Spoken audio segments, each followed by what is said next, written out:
Die diagram toon die posisies van twee stilstaande luisteraars P en Q relatief tot 'n motor wat teen 'n konstante snelheid na luisteraar Q beweeg. Die toeter van die motor stel klank vry.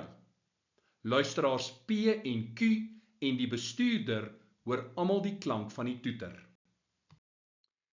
Watter een van die volgende is 'n korrekte beskrywing van die frekwensie van die klank wat P en Q hoor in vergelyking met dit wat die bestuurder hoor? Die korrekte antwoord is A. Kom ons sê die frekwensie van die toeter is gelyk aan X. Nou soos hierdie voertuig Q nader word daai golffronte saamgepers, met ander woorde lambda neem af, die spoed van klank is konstant, met ander woorde die waargenome frekwensie gaan hoër wees. Met ander woorde, die frekwensie soos waargeneem by Q gaan hoër wees as die werklike frekwensie van die toeter.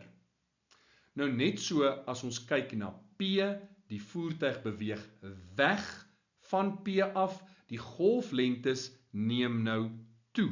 So die waargenome frekwensie gaan afneem.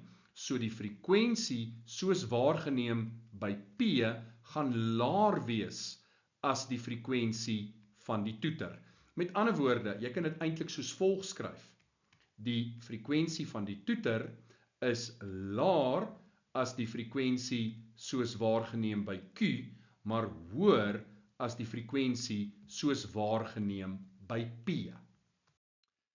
P sal dus 'n laer frekwensie hoor, terwyl Q 'n hoër frekwensie sal hoor.